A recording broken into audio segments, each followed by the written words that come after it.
Good morning and welcome to the channel. Welcome back to the vlog. Hope you guys are having a great day. Now, we have a lot to cover, Number one, a lot of people have noticed, they've been saying, I've seen the comments, Mike, you haven't been uploading recently. What's going on? You know, are you getting lazy? Well, the truth is, I've actually been at the beach for the last 8 days with my family. So the videos you have seen were all pre-recorded. And, you know, I didn't want to make, it's really hard to pre-record videos because there's only so much going on. So I only uploaded 3 of them. I didn't want to record, 5 or 6 and just have videos of absolutely nothing going on. So I had the Supercars on State Street video, wrapping the 720S video, which by the way, the 720S is coming soon, just literally waiting on paperwork and everything else, but the 720S is happening. So McLaren Philadelphia, I'll be going up there and they're of course, doing the whole deal. So it's really, really exciting. And I also will have a video coming out either tomorrow or the day after of my 600 LT spec. Now, the 600 LT is still happening as well. When that 600 comes in, I will have to then decide, am I going to keep my 720 or just go ahead and get the 600? I don't know. It is going to be a very, very tough decision. And I mean, it's going to be tough. The only good thing is the 720 is used. Somebody already took the depreciation hit buying it new. It's got like 50 miles on it. It's the perfect deal, which is why I'm like jumping into it really quick. It just came up. It's like crazy how it came up on the market. It's the perfect car. It has like no miles on it, even though it is used. Like some, I guess, rich guy bought it, just sat in a garage. It's the perfect spec that I would choose. So I save a shit ton of money. I get a 720S and the exact spec I want. Literally, like every single option is what I would choose. And it's like the perfect deal. So it's really incredible and I'm super excited for it.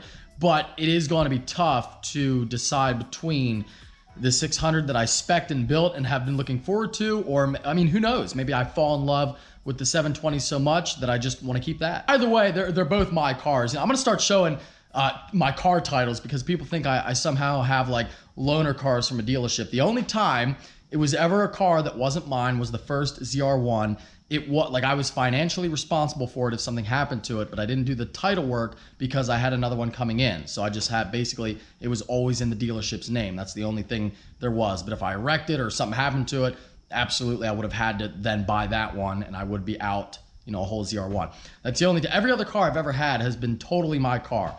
Some people are still confused about that, but I'm always very honest about it. If people think I'm like trying to swindle people, there's nothing in it for me. And I certainly don't get cars given to me for free. I know that I might be a YouTuber, but that's not how it works. I might be given one to use for a day, like the Porsche, for a couple weeks, or the 2019 Silverado. But I definitely don't get cars long term just handed to me, especially not a 720 or any McLaren for that matter. Anyway, moving on from that, it is going to be a really, really exciting week. The Grandpa vet, we got to get done.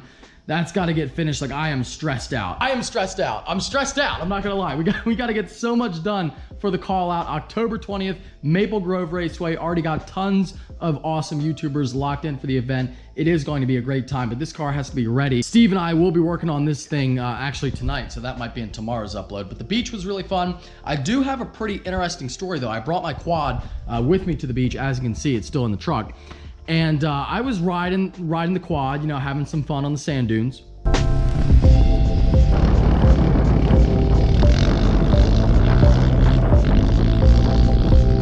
know what this reminds me of? Napoleon Dynamite.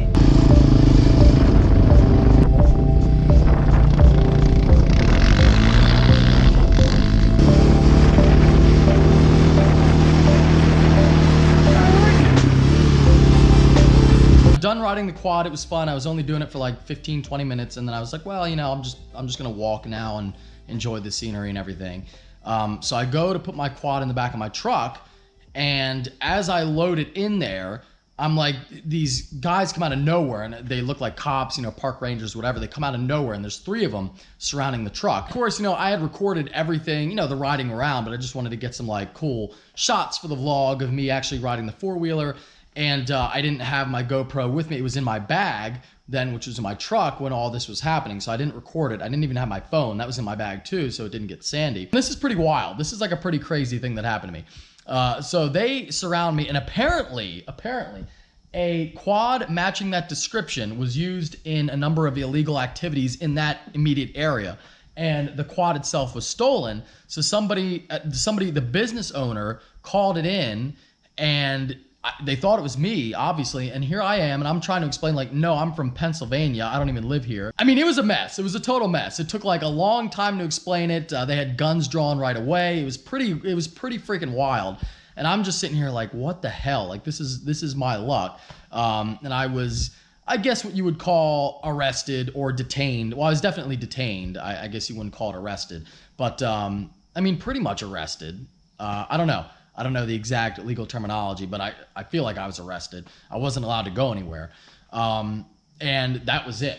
And it was pretty wild. And of course it did get worked out, thankfully. And I was able to bring my quad back home. But I think that was one of the craziest things that's ever happened to me. It was a wild time at the beach. Let me tell you that. It was a wild time at the beach, and I had a great time with family and everything. And that was on the first day. So, you know, that was just pretty wild. One more update for you, then I promise we will leave the garage. This Corrado and my Corrado, well, they're both mine, but this donor Corrado and then my serious like Corrado that I want to keep nice, they will be getting dropped off at a shop really soon in order to have the transmission swap done. So that should be done, and then pretty much the Corrado project is right where I want it to be. I never wanted to make this like a crazy build or anything like that. I just want to make it a showroom quality VR6 Corrado that I can keep nice and like a factory condition Corrado, and I'm pretty excited about it.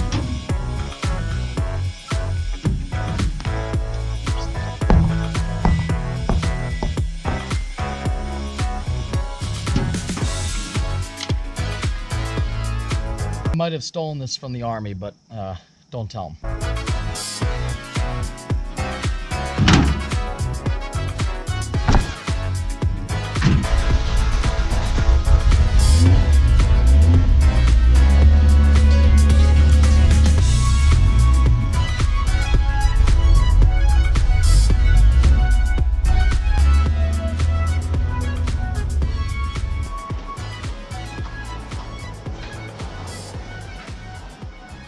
When your quad is worth more than your Volkswagen. Go. Michael, how are you? Hey, Steve, how are you doing? I'm doing all right. What are we doing in Pep Boys, buddy? So, we got to get stuff to make your fuel rails. Okay. Because we got to get this thing running today. We got to get this car running today. I've had a very serious vlog so far. Have you? I can't wait for you to see it. Okay, a very serious vlog. Absolutely. Like, anybody new to the channel is going to be like, this guy I can't watch. Well, yeah. But I'm okay with it. You say Andy's coming down here too? Oh, it's going to be terrible. That's going to be a big problem. It's going to be a huge problem. Big problem. Because Andy likes to hang out. Andy doesn't like to work. Yeah, and Andy, Mitch isn't with him, so. Oh, Mitch isn't with This him? is all on then me. no work's going to get This done. is all on me. Yeah. Yeah, which I'm okay with. All right, so we have what we need. I have the line.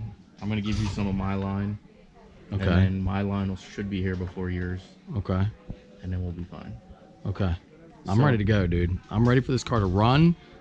Matter of fact, we should just get everything we need. Here's some intake tubes, some gauges, boost gauge. There's got to be a boost gauge around here. Absolutely, there was a boost gauge. There's a water gauge. You boost want negative. gauge.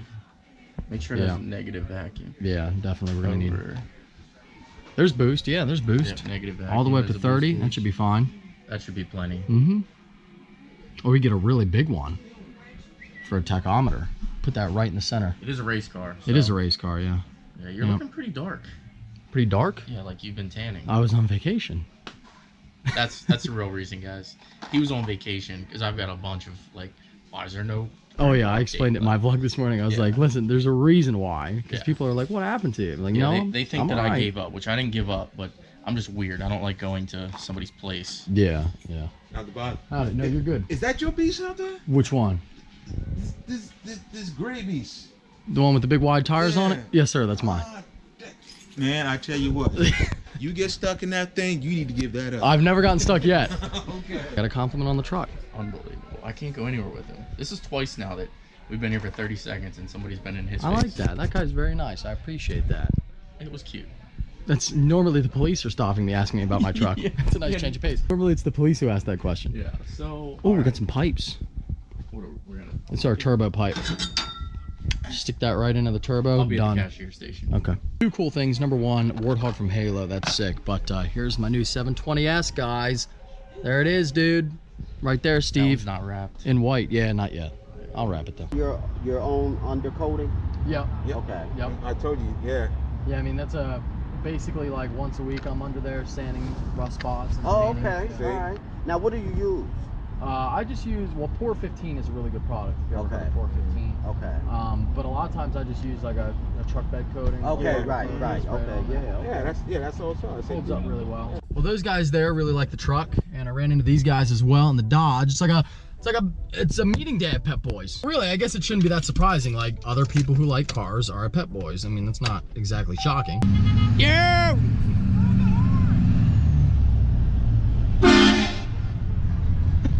Oh dear, guys. Oh no. I think I accidentally ran into the, oh no. Well, it happens, I guess. Got this hooligan here. What's he doing? He's in there. You can barely see with the tint. Did he lock the door? Oh, he unlocked it. Hey, buddy. Hey, buddy. What do you do? Dude, I accidentally hit the Volkswagen. You see that? It was an accident. Is the Volkswagen running? Yeah, it runs. What was wrong with it? Oh, well, Yeah, oh, that's you what I mean, was- well, I Oh, forgot. God. Hey, what's up, That was a week ago. I actually forgot about it. What Oh, happened? I don't know. Well, Run out of gas or something? No, it's not. It's got plenty of gas. It just eventually started again, and apparently that's just like a thing that happens. I didn't get a It phone just- call, so I That's knew it actually wasn't. Yeah, not, just- it's technically not a thing that just happens. Well, 'Cause it when does. a car like and- stops running, that's hey, a problem. it's a Volkswagen. That happens all the time. You gotta stop buying Volkswagens, man. It's only the second one. We are ready to work. Andy's here, ready to work. Spraying iron remover on stuff. He loves the smell. I hate the He smell. loves the smell. I So wish- does Steve. I wish you guys could smell this smell right now. Yeah, if you could smell it, you would be. It's Talk Adams about it Polishes back in the day. iron remover. This is not a sponsor. It's an acquire. No, it's not a sponsored video, but it should be. And it's time to get this engine laid in. Andy is. What is he pretending like he just walked in? Because he wants to go to the casino. Yeah, It's the only reason he figured I'd stopped. stop and say hi. I appreciate it, Andy. Unbelievable. Trying to get. Rub some stuff with a rag. Yeah. Yeah. He's just here to rub stuff down. Okay. Do you have? The engine's gonna run tonight, guaranteed, 100%. We are gonna get this fired up. Throttle body is transferred over. We had to stretch the O-ring a little bit, but it appears to be working. Should be fine. Engine's gonna run. Shit'll bug It's out. gonna run. Gonna run. It's gonna run. It will run. Easy there, Pauls. It'll run. Andy, what are we doing? All right, you need to cut. You need to bend this up like Okay. this, and you're just gonna get under there and pop that rivet out and pop this rivet out. am I gonna do that, You get underneath of it like a man. How am I gonna lift up on both sides of that and cut it at the same time? Come here, Dad. What? Are you gonna do it now? Oh, now it's gonna show the oil running out. Well, that's all right. It's just a little bit of oil. There's no HOA here. We drained it the right way, but you're gonna have excess. Don't pay attention to that. It's just in the driveway. Hesitant to be able to do this while filming. Hey, you got it. Oh my injectors. God. You wanna try to get this off? There's Guess you don't have an oil filter wrench, do you? Yes. I Pliers don't. in the No, back I of do. the I do. Denali. I actually do. You wanna Yeah, I get do. it? No, there's blue handle He has pliers in a the wo- back of the Denali. All right. Either way, we're cleaning off the oil pan. Gonna reuse that, You can get the oil out of here. and then we're Where is it? gonna be ready to go. I'm trying desperately to film. It's really hard with this group. We're ready, Mike, we got your fuel rails made here. I sacrificed a few pieces of the which I C5. do appreciate. Yeah, Steve, To, we had to use because the only lines we got at Pep Boys were 6 AN, Yes. and these were 8 AN fittings. But we have it ready. We're just doing this right now to get it running to get the. Yep. We're not. This isn't. Well, I haven't like revealed. final I haven't touch. revealed that yet. Well, it's a reveal So just now. block that out in your video. All you got to do is cut audio right there. Just cut audio. I don't know how to do that. It's really easy.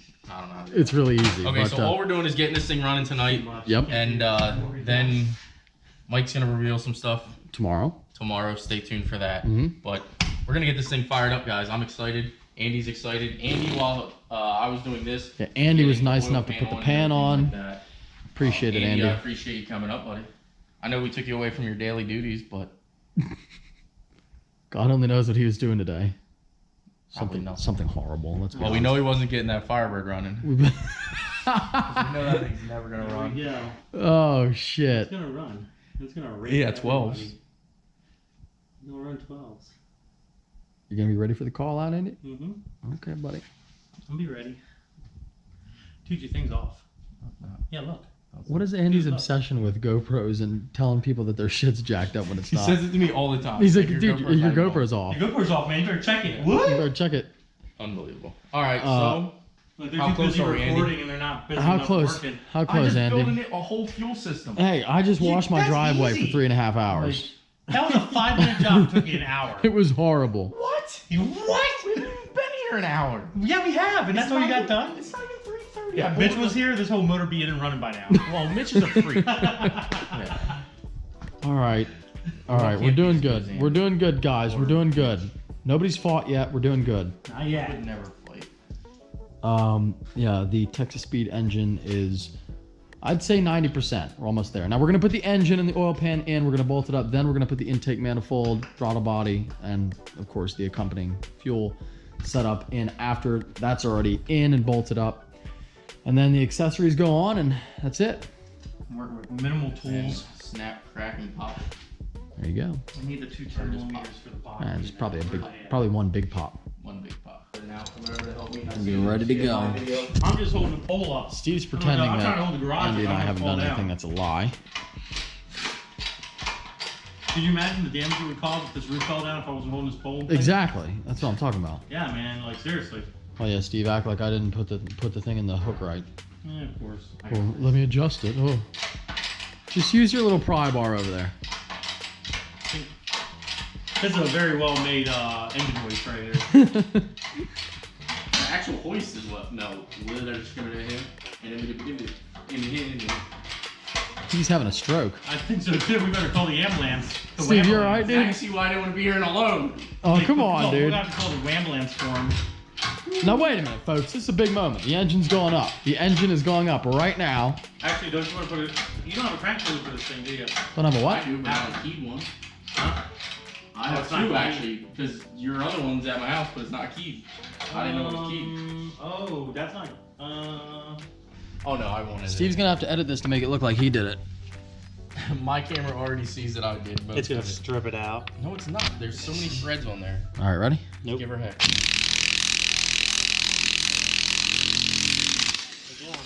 Good to go. Done deal. Send it home. Is this thing lined up yet? What are you doing down there? Sleeping?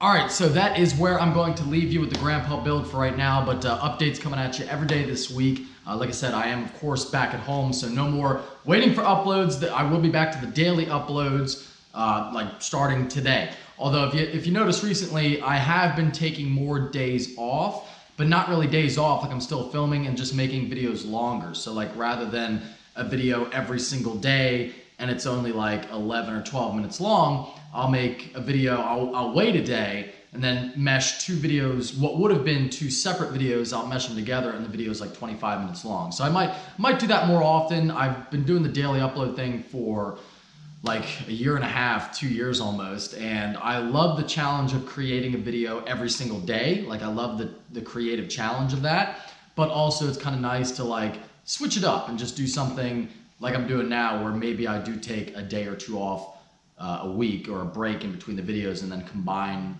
2 videos to make a longer upload. But anyway, so I know this upload's already gone a little bit long, but I want to talk about something I feel like is very important, and that is unfortunately a racer, a pretty well-known racer passed away, I guess now by the time this goes live 2 days ago, while I was on vacation, just something else I would have definitely talked about the day of, but I didn't get home in time. So Jeff Hageman, was known pretty much all over, all kinds of different racing events, all the big ones you've heard of, and a lot of people knew him. He was pretty much a famous guy, really, when you think about it. And, like the car, there's a lot of people that like cars, but I would still say that we're a pretty small community, and I would say the amount of people who actually like, and a lot of people like cars, you'll say like, oh, that's a cool car, whatever. But the amount of people who really love them and like race them and do the kind of stuff that we do really, and they're into that kind of thing, that's a pretty small community. So when something happens, it's, it pretty much affects everybody. And it's definitely affected me in a way. Like we live in a very good time right now. We live in a time where cars are very safe. Like a new McLaren, for example, a new Corvette, a new a GTR, which is what he crashed in. They're very safe cars. And, you tend to kind of think like you're invincible, and I've made that mistake too. I mean, I look at like McLaren accidents and I think to myself, well, they're so safe, like you can get hurt in one. And you don't hear, luckily today, you don't hear about fatal crashes that often. It's almost like you see a crash in professional racing, like a drag race crash or a NASCAR crash. You see a crash and it would be shocking if somebody got seriously hurt because the safety is so good today. The stuff that race car drivers survive is amazing. You know, stuff that 30 years ago would have definitely killed you on the spot, people are walking away from. And that technology is transferred into road cars, and every car is much, much safer today. So you kind of get, at least I do, I've kind of been lulled into a false sense of security where it feels like, you know, nothing bad could happen to you. You know, I'll go out and do a race, you know, and I've done the same events where this happened at, want to go fast events. I've done them, and I've done those same exact things, those same races, the same kind of stuff he was doing, and even the exact same company, the Want to Go Fast company. So you know, I go out and I'll do this kind of stuff, and it's just like I don't even think about getting hurt or dying, and it's one of those things where something like this happens, and it's like holy shit, you know, this is very. It still can be very, very dangerous, and even if you have a car that's set up properly. A car that has all the racing equipment, you know, modern cars are not only safe to begin with, but then you have a cage, you have a Hans device, a helmet, a fire suit. You can really, I mean, they make you very safe, but that only goes so far, and terrible things still can happen. So number one, I want to say, you know, my heart goes out to the family and friends. It's very, like I didn't even know the guy. Coincidentally, I had actually raced at an event with him that I didn't even know, but I didn't know him, but it's still very sad. And my heart goes out to the people that did know him for sure. And it's created a lot of controversy too, which is what I wanted to talk about a little bit. And people saying, you know, it's the Want to Go Fast event's fault and the track should be shut down. See, the only events that I've done were at airport runways where they rent like an airport runway and you race on it. But this was an actual track that was part of a bigger road course in New Orleans, and then there was like a long straightaway. I'm not sure if it doubles as an airport or not. I don't think it does, but it's a long straightaway. I think it's all part of a race, you know, like a motorsports park. So, you know, a lot of people saying the event should have been held there. The track was bad. It had a lot of dips and ruts in it and everything. And, you know, some people saying that the proceeds from the event should go to his family and that kind of stuff. And I get both sides. And I just wanted to kind of weigh in on it. Not to weigh in on the controversy, really, but just try to, from somebody, you know, like all of us who are into this kind of thing, what my thoughts were. And, you know, I think that everybody who does this knows, even though, like I just explained, sometimes you do kind of get numb to it. In the back of your head, you have to know that you're signing yourself up for danger, and I'm sure that he knew that. I mean, this was not his first racing event. This is a very seasoned racer, and you have to know that something bad can happen. That being said, I totally understand where people are coming from when they say that the track should have been well kept after better and looked at, and if there's really big ruts and everything in the track, you know, maybe the racers, maybe he didn't know that. You know, maybe he didn't walk. You don't normally walk the track yourself. You don't look at it yourself. You're a lot of times traveling to a state you don't even live in. And you trust the people who put on the event that it is safe. You know, you trust that the track is set up to go 220-ish miles per hour and to be able to come to a stop. And again, we're talking about somebody, not an inexperienced driver, a very experienced driver. So it would be hard for me to believe that it was driver error. You know, this is somebody who really knows what they're doing. So, you know, I see both sides. I think it's definitely tough. Okay, sorry, I had to deal with the dog really quick, but I forget exactly where I was. But, you know, I do understand people saying it's the fault of the event, and I'm not sponsored by them or anything, so it's not like I'm, you know, don't think I'm sticking up for them or anything. It's definitely partially their fault as well, but I would hate to see events like this get shut down because of this, and I don't think that that's if something happened to me as a driver, that's not what I would want either. You know, I wouldn't want an event to be totally shut down. I wouldn't want it to just be ended because something happened to me. So there's people calling for that. You know, I think it would be nice maybe for the track to definitely look at that, and perhaps that would be, at least if that accident prevents someone else from getting in an accident, at least it makes it, you know, not quite as bad. It's still terrible, but at least you can learn from that mistake. If nothing changes, if nothing happens, that's, I think, much worse. But, basically, I do understand what people are saying. I would hate to see for the event to be canceled completely because, I mean, that's an event that I would still do. It's an event that I would still run at 100%. But it's also definitely a stark reminder that accidents can happen when you're dealing with cars and when you're going really fast speeds. And it's something that made me look. It impacted my life because it literally made me stop and think about going fast and doing these events and everything, because it can still definitely happen and it can be really bad. So that's it all I wanted to say really about it. I mean, what are your thoughts on the situation? Do you think the track should be held liable, the track and the event organizers, or do you think it's just kind of part of racing and it can happen? I think it's, like I said, I kind of think it's like halfway in between. I don't think the track and the event organizers want to go fast are entirely responsible, but I do think they certainly have a responsibility to make sure it's a safe environment to do that. And if they're advertising it that way, your racers are relying on you to provide the safe environment. Like I said, a lot of times they're coming from another state. They don't know. So if there's an area of the track that has ruts or there's a bump somewhere, and it happens, there's imperfections. Even on an airport runway, there's parts that are slightly uneven and everything. And you should be made aware of that. There should be an announcement. Hey, by the way, by this mark on the track, there's be prepared for like a little bit of bumpy ride or bumpy surface, or this is where the surface changes. There's a crack in the pavement. You have to be made aware of those things for your safety when you're talking about going 200 miles per hour. So definitely partially responsible there as well. But I also just really wanted to say, I'm very sorry that this happened, and it is like a more rare thing today. So when it does happen, it's kind of shocking, really. I mean, most of the time, like I said earlier, we are used to now, we're kind of spoiled now. We're used to people getting in accidents and car accidents, and they're so safe, people half the time walk away. But terrible things can still definitely happen, so be safe out there when you're racing as well. Anyway, hate to end on a negative note, but I did want to cover that little piece of news here in the automotive world. Hope you guys had a great time while I was gone, whatever you were doing. And again, look forward to the daily uploads coming back starting today. If you did enjoy the video, give it a thumbs up. Take care. Have a great night.